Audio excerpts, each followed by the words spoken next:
नमस्कार, स्वागत है आपका भारत मॉनिटर के साथ और मैं हूं आपके साथ मुस्कान।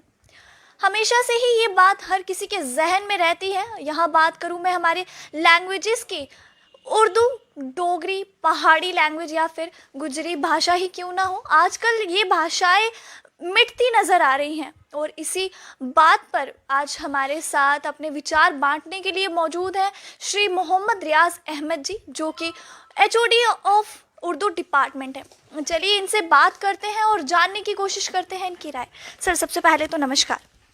नमस्कार सर, आपसे आज बात करने का ये मेरा रीज़न है कि जैसे कि अभी हम सब जानते हैं कि जो उर्दू लैंग्वेज है काफ़ी हद तक अब मिटती नज़र भी आ रही है। तो आप मुझे बताएं कि ये जो उर्दू लैंग्वेज है ये कब स्टार्ट हुई? उर्दू ज़बान की जहाँ तक बात है तो ये मिटने के कगार पे नहीं है। हाँ, ये है कि अप एंड डाउन होता रहता है, कभी उरूज होता है, कभी ज़वाल होता है। तो यहाँ पे जम्मू कश्मीर में ख़ास तौर से उर्दू एक सरकारी ज़बान की हैसियत से काम करती रही है। और यहाँ पे जो आम तौर पर जो कनेक्टिविटी है, चाहे वो जम्मू कश्मीर लद्दाख, तो ये राब्ते की ज़बान है। तो इस हवाले से भी इस ज़बान को बहुत ज़्यादा फ़र्क नहीं पड़ता है, चूँकि ये लिंक लैंग्वेज के तौर पर ये जम्मू कश्मीर में ख़ास तौर से इस्तेमाल में आती है। इसीलिए जम्मू कश्मीर हो या कौमी या बैनुल अक़वामी सतह पर हो, आज उर्दू के बोलने वाले और जानने वाले बहुत ज़्यादा हैं और इसको अदब के हवाले से बहुत ज़्यादा फ़रोग़ दे रहे हैं। जहाँ तक ज़बानों का ताल्लुक़ है, खा वो उर्दू हो, हिंदी हो, डोगरी हो या फिर लोकल लैंग्वेजेस जितनी भी हैं, हर ज़बान को फलने और फूलने के मौक़े मिलने चाहिए। उसमें किसी तरह की कोई रुकावट या कोई अड़चनें पैदा नहीं होनी चाहिए, क्योंकि ज़बानें जो होती हैं वो किसी एक ज़बान के बनने से दूसरी ज़बान को कोई नुकसान नहीं पहुंचता, बल्कि उससे उसको और तक़वियत मिलती है, ताकत मिलती है। इसीलिए सब ज़बानों को बराबर मौक़े मिलने चाहिए। और मेरा मानना है कि उर्दू ज़बान इसलिए भी हमेशा रहेगी, फ़रोग़ पाती रहेगी, क्योंकि ये एक लिंक लैंग्वेज के तौर पर यहाँ पे इस्तेमाल में आती है। तो इसको आप जिस हवाले से भी देखें, चाहे आप जो हमारे यहाँ जो अब जो यूटी के बाद के जो फेजेज़ हैं, उसमें कहा गया कि उर्दू की जो है पहले वाली कंडीशन नहीं रहेगी। लेकिन आज भी मैं देखता हूँ कि उर्दू जो हमारे यहाँ कई कोर्सेज़ होते हैं, जिसमें एक 6 मंथ का कोर्स भी करवाते हैं जो नॉन उर्दू नोइंग के लिए होता है। बड़ी तादाद में बच्चे यहाँ आ रहे हैं और उर्दू सीख रहे हैं। तो इससे ये अंदाज़ा होता है कि उर्दू जो है वो उसकी मकबूलियत, उसकी शोहरत और उसमें किसी तरह की कोई कमी वाक़ई नहीं हो रही है। और ये ज़बान जो है जिस तरह से पहले फ़रोग़ पा रही थी, उसी तरह ये अपना काम अंजाम दे रही है। सर, जैसे अभी देखने में आया कि कई लोग जो हमारी पहाड़ी लैंग्वेज वगैरह है वो नहीं बोलते हैं, तो आखिरकार इन चीज़ों को सपोर्ट करने के लिए उर्दू लैंग्वेज का महत्व या क्या सोचा हो उर्दू डिपार्टमेंट में कि किस तरह से ये लैंग्वेजेस आगे फर्दर चलाई जाएंगी? मेरा ज़ाती मानना है कि ज़बानें जितनी भी हैं उसको जो है फ़रोग़ के मौक़े मिलने चाहिए। और यही वजह है कि यहाँ पे पहाड़ी, गोजरी और दूसरी ज़बानों में भी ओपन कोर्स में हमने यहाँ पे शुरू किया है। और जो हमारे उर्दू के बच्चे हैं या किसी भी सब्जेक्ट्स के बच्चे हैं, वो गोजरी में, पहाड़ी में और दूसरी ज़बानों में भी वो ओपन कोर्स एक ऐसे पेपर वो लेते हैं। तो उसका बुनियादी मकसद यही है कि ज़बान को फ़रोग़ मिले। और जहाँ तक मादरी ज़बान का ताल्लुक़ है, उसको तो हर हाल में फ़रोग़ मिलना चाहिए। इसीलिए कि इंसान कोई भी ज़बान पढ़े, उर्दू पढ़े, अंग्रेज़ी पढ़े, हिंदी पढ़े, लेकिन बुनियादी तौर पर जो उसकी मादरी ज़बान होती है, इंसान उसी में सोचता है। और ये भी कहा जाता है कि इंसान ख्वाब जो देखता है वो अपनी मादरी ज़बान में देखता है। ये अलग बात है कि उसको कन्वर्ट या मुंतकिल करता है, जब है वो अपनी दूसरी ज़बानों में वो करता है। तो लिहाजा मेरा ज़ाती मानना है, अभी मादरी ज़बान का आलमी यौम दिन भी मनाया गया और इस मौके से भी हमने यही मैसेज दिया था कि जितनी भी मादरी ज़बानें हैं उसको फ़रोग़ के मौक़े मिलने चाहिए। और वो तभी हो सकता है जब लोग उसको अपनी घरों में, समाज में, मुआशरे में और आपस में जो है वो लेन देन के तौर पर जो है एक दूसरे से राब्ते की ज़बान के तौर पर इस्तेमाल करेंगे। और उसमें किसी तरह की हिचकिचाहट महसूस नहीं होनी चाहिए। मादरी ज़बान, खा वो किसी की कोई भी ज़बान हो, अगर वो नहीं पलेगी, बढ़ेगी और उसको फ़रोग़ नहीं मिलेगा, तो मेरा मानना है कि वो इलाक़ाई सतह पर जो एक उसकी पहचान होनी चाहिए, शनाख्त होनी चाहिए, वो भी ख़त्म हो जाएगी। चूँकि आज के इस दौर में जिसको पोस्ट मॉडर्निज़म हम कहते हैं, माबाद जदीद दौर, इसमें इलाक़ाई अदब पर बहुत ज़्यादा फोकस किया गया है।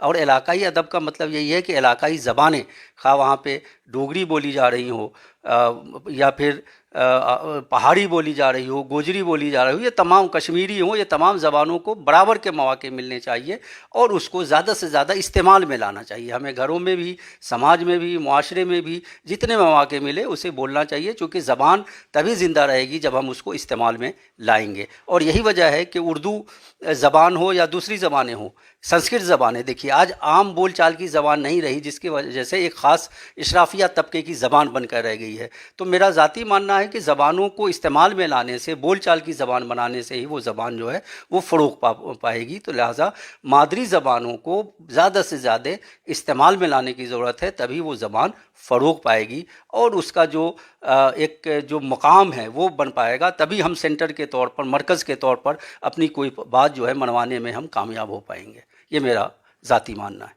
सर एक वक्त था जब जो स्कूल में पढ़ने वाले स्टूडेंट्स हैं वो ऑप्शनल में उर्दू चुना करते थे, लेकिन अब ये चीज़ें देखने में सामने आती कि काफ़ी हद तक इंटरेस्ट जो कि उर्दू में बच्चों का था वो कम होता दिख रहा है। तो इस पर आपका क्या कहना है? एक जो है वो मैसेज यूटी बनने के बाद ये भी गया कि अब यहाँ पे जो है सरकारी ज़बान उर्दू नहीं रहेगी, उसकी वजह से भी इस एक तरह का तासुर ऐसा गया, लेकिन ऐसा नहीं है। दरअसल हमारे यहाँ सियासत ने भी बहुत बड़ा रोल अदा किया है ज़बानों के मामले में, क्योंकि मैंने देखा है कि यहाँ के जम्मू के स्कूलों में ख़ास तौर से बच्चे उर्दू पढ़ना चाहते हैं, लेकिन वहाँ पर उर्दू का ऑप्शन उनको नहीं मिलता है और वहाँ पे असातिज़ा नहीं है, टीचर्स नहीं है, जिसकी वजह से बच्चे मजबूरी में फिर दूसरी चीज़ें जो है, दूसरी ज़बानें जो है वो ऑप्ट कर लेते हैं। लिहाजा उनको मौके मिलने चाहिए, वो मौके नहीं मिलते हैं। एक तरह से हम कह सकते हैं कि जम्मू और कश्मीर को अलग अलग बांट दिया गया कि वहाँ पे पढ़ने वाले जो बच्चे होंगे वो उर्दू पढ़ेंगे, यहाँ पढ़ने वाले हिंदी पढ़ेंगे। ज़बानों के साथ इस तरह का सलूक नहीं किया जाना चाहिए। पहले इस तरह की बातें बहुत आम तौर पर देखी जाती थी और जिसकी वजह से ज़बानों को नुकसान भी पहुँचा है।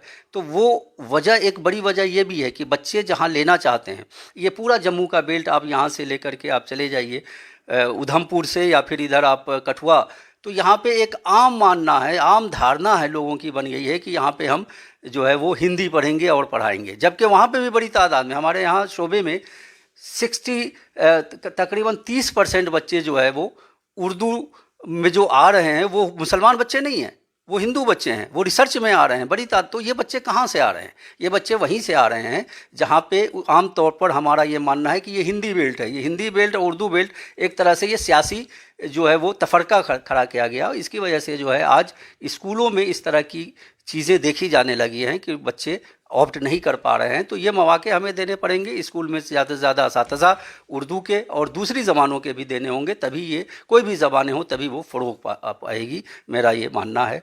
और इस हवाले से ख़ास तौर से गवर्नमेंट को बहुत अहम रोल अदा करना है।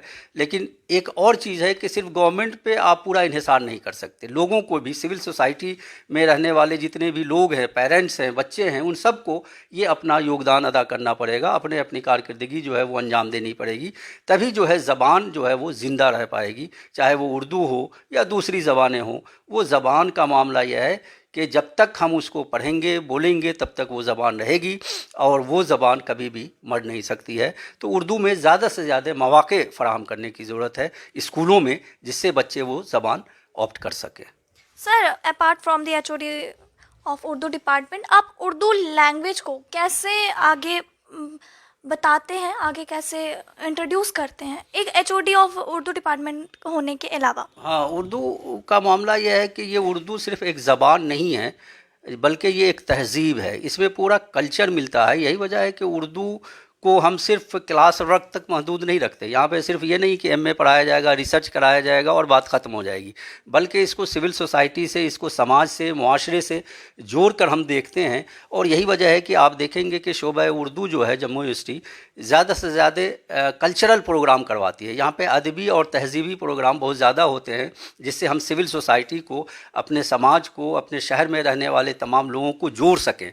और ये जो जुड़ाव है, ये जो लगाव है, वो इस बात की अलामत है कि हम उर्दू को सिर्फ क्लास रूम तक महदूद नहीं करना चाहते हैं, कि बल्कि उर्दू को जो है पूरे समाज में, मुआशरे में उसका जो मस्बत पहलू है, पॉजिटिव एस्पेक्ट्स है, उसको वहाँ तक पहुँचाना चाहते हैं। यही वजह है कि यहाँ पे सेमिनार, वर्कशॉप और किताबों के इजरा वगैरह के हवाले से जो हम काम करते हैं। शोबा उर्दू जम्मू यूनिवर्सिटी कौमी कौंसिल बराए फ़रोग़ उर्दू ज़बान जो न्यू दिल्ली में है, HRD के ज़ेर असर है, उससे कोलैबोरेशन करके यहाँ पे पिछले दिनों जो है नवंबर में एक बहुत बड़ा जो 1 हफ़्ते का जो है वो वर्कशॉप हमने करवाया था सहाफ़त के हवाले से, जर्नलिज्म, जो बहुत काफ़ी पॉपुलर हुआ, काफ़ी मकबूल हुआ और उसकी और भी डिमांड की जा रही है।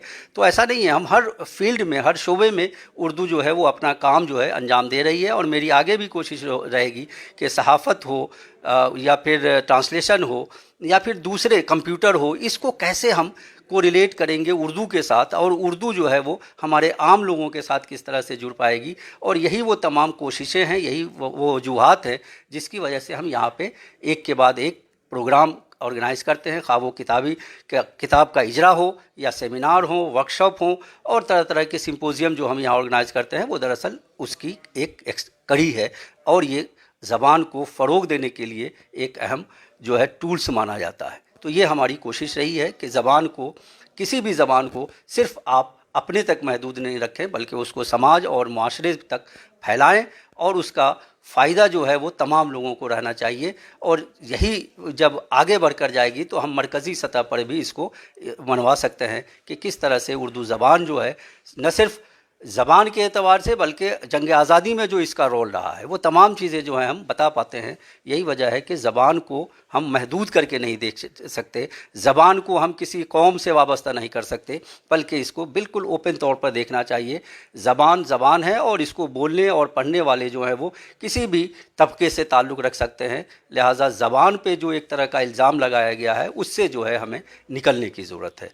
तो ये हमारी कोशिश है कि ज़बान को बड़े पैमाने पर जो है आगे फैलाया जाए और उसके फ़रोग़ के लिए जो है नए नए तरीक़ाकार को अमल में लाया जाए। सर, आखिरी में कोई संदेश जो आप हमारे माध्यम से देना चाहते हो? मेरा मैसेज और संदेश यही होगा कि ज़बान को ज़बान के तौर पर हम लें और देखें, और एक गलतफ़हमी जो फैलाई गई है पॉलिटिशियन के ज़रिए, सियासतदानों के ज़रिए, कि ज़बान जो है, उर्दू ज़बान जो है वो मुसलमानों की ज़बान है, हिंदी जो है हिंदुओं की ज़बान है, ऐसा कुछ नहीं है। ज़बान जो है वो मुश्तरका ज़बान है और इसको तमाम लोग बोलने और पढ़ने वाले हैं। लिहाजा हमको ज़बान को एक जो है वो इंटीग्रिटी के तौर पर, एक मोहब्बत, हम आहंगी और भाईचारे के तौर पर देखना चाहिए और इसको ज़्यादा से ज़्यादा लोगों तक पहुंचाना चाहिए। ज़बान को महदूद दायरे में क़ैद नहीं करना चाहिए। मेरा यही मानना है कि ज़बान कोई भी हो, उसे पढ़ना चाहिए, लिखना चाहिए और उसे ज़्यादा से ज़्यादा फ़रोग़ के मौक़े फ़राहम करने चाहिए, क्योंकि ज़बान जो है वो हमारी एक पूरी तहज़ीबी असासा है जिसमें वो तमाम चीज़ें हमारी महफूज हैं। तो लिहाजा ज़बानों का जो रोल होता है वो बहुत अहम रोल हो जाता है। इसीलिए ज़बान को अलग अलग खाने में बांट कर नहीं देखना चाहिए, बल्कि बड़े पैमाने पर जहन को बिल्कुल खोल कर सोचना चाहिए और ज़बान को ज़बान के तौर पर देखने की ज़रूरत है। बहुत बहुत शुक्रिया। हमारे साथ बात करने के लिए आज मौजूद थे श्री मोहम्मद रियाज अहमद जी, जिन्होंने उर्दू लैंग्वेज को लेकर अपने विचार भी हमारे समक्ष रखे। ऐसे ही और ताज़ा अपडेट्स लेकर मैं आपके साथ साझा करती रहूँगी। तब तक के लिए बने रहें आप भारत मॉनिटर के साथ और दीजिए मुझे तब तक के लिए इजाज़त। नमस्कार।